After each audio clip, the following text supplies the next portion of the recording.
Surviving the storm. Strategies for dealing with emotionally immature, narcissistic, and volatile relatives. Some families carry shadows that never seem to lift. A brother, a cousin, or a parent who embodies emotional immaturity, narcissistic entitlement, and a trail of destructive behavior, substance abuse, violence, criminal records, can leave the rest of the family locked in cycles of fear, guilt, and appeasement. It's a painful reality when the person causing the most harm is someone you share blood with. The anatomy of the problem. When someone combines malignant narcissism with possible brain changes from drugs, alcohol, PTSD, or trauma, the result can be unpredictable and unsafe. Hallmarks include fault-finding and blame-shifting. Nothing is ever their responsibility. Explosive anger and violence. History of assaults or domestic violence may be a warning sign, not an anomaly. Emotional immaturity, a childlike inability to regulate emotions masked with hostility or manipulation. Conditioning from military or high-stress environments, sometimes used as an excuse for cruelty rather than a genuine attempt at healing.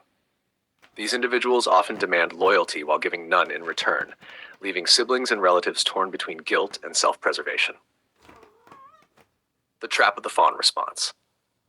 Many family members fall into the fawning response, appeasing, people-pleasing, or minimizing their own needs to avoid conflict. While this can buy temporary peace, it reinforces the toxic cycle. Over time, fawning erodes self-worth and creates a dangerous precedent. If I give up enough of myself, maybe I'll be safe. But you're never safe with someone committed to chaos. How common are these traits? Research suggests that about 9 to 15% of U.S. adults meet criteria for some form of personality disorder. Among them, narcissistic personality disorder, NPD, 1 to 6% of adults. Antisocial personality disorder, type 1 to 4%, more common in men. Borderline personality disorder, BPD, 1 to 2%, more common in women. That said, far more people express narcissistic or emotionally immature traits without meeting the threshold for a clinical diagnosis. Modern cultural forces seem to be amplifying these traits. Social media and online life reward self-promotion, outrage, and performance over humility and reflection. Fragmentation of communities and families leaves people with fewer stabilizing support systems. Rising stress, trauma, and substance use increase emotional volatility.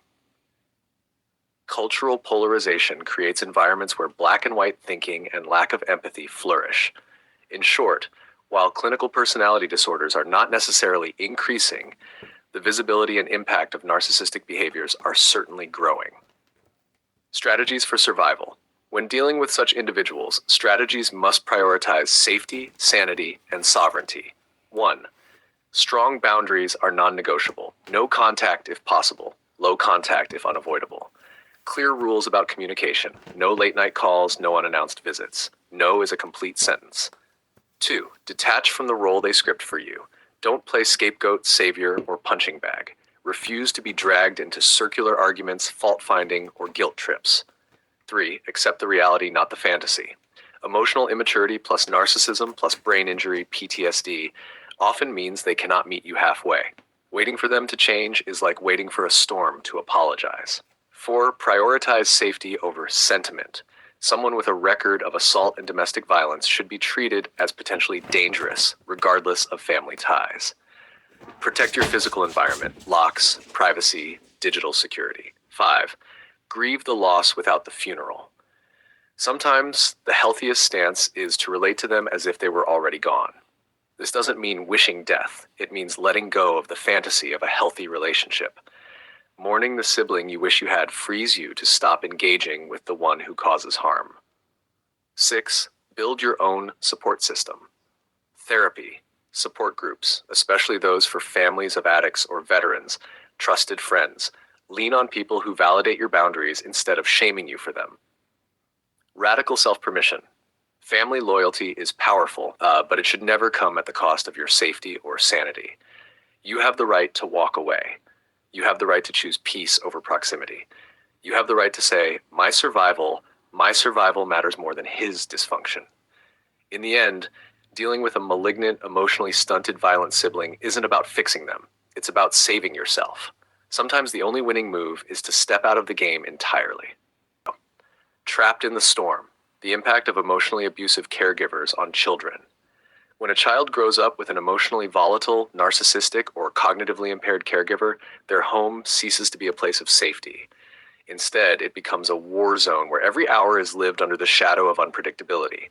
The effects are profound, shaping the child's sense of self, security, and the world around them. Abuse, disguised as joking. Threats of violence, such as a caregiver shouting, "If you don't do what I tell you, I'll kill you," are not jokes. To a child, tone and words are received literally. Even if the parent later claims it was just yelling or just kidding, the child has already encoded fear into their nervous system. Over time, repeated threats create what trauma specialists call toxic stress, a state of constant hypervigilance where the child's body and brain remain on alert for danger. Effects on emotional development. Children raised in such an environment often develop chronic anxiety and fear. Never knowing when an outburst will come creates a baseline of insecurity. Low self-worth. Being the target of insults, threats, or blame teaches children they are unworthy of love. Confusion about love. When the same parent provides food or comfort but also screams or threatens harm, children internalize the idea that love and abuse are inseparable. Effects on cognitive and neurological development. Research in neuropsychology shows that prolonged exposure to verbal threats and intimidation can physically alter brain development. The amygdala, fear center, becomes overactive, heightening anxiety and startle responses. The prefrontal cortex, responsible for impulse control and reasoning, may be underdeveloped due to chronic stress. The hippocampus, memory and learning center, can shrink, impairing concentration and academic performance. In other words, the constant stress of living with a threatening caregiver can literally wire the child's brain for survival at the expense of learning, creativity, and healthy relationships. Effects on behavior and relationships.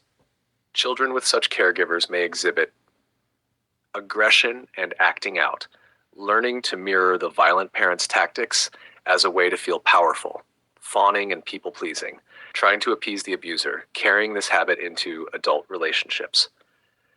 Avoidant or dissociative behaviors, withdrawing, numbing, or shutting down to survive the chaos.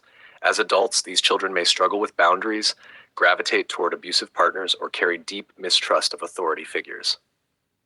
The isolation factor. When the abuser is the only caregiver, in two-parent or extended family households, children may sometimes find refuge in another adult.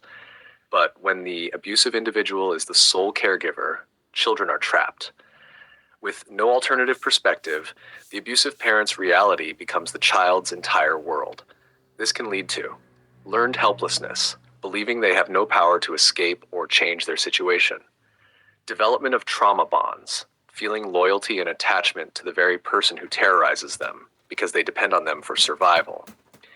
Intergenerational transmission. Without intervention, these children may unconsciously replicate the same abusive dynamics when they become parents.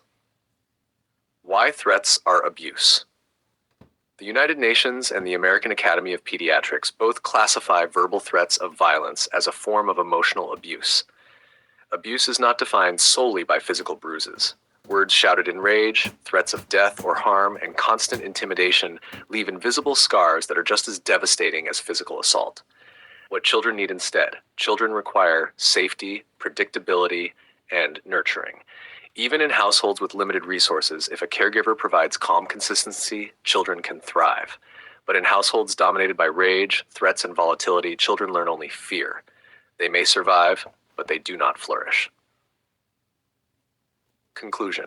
When a caregiver repeatedly threatens to kill their own children, even in a joking tone, they are committing abuse. The damage is not theoretical. It is neurological, emotional, and generational. Children trapped in such homes grow up wired for fear, confusion, and self-doubt. Without intervention, the cycle continues. Recognizing such threats for what they are, abuse, is the first step toward protecting children and breaking the cycle of harm.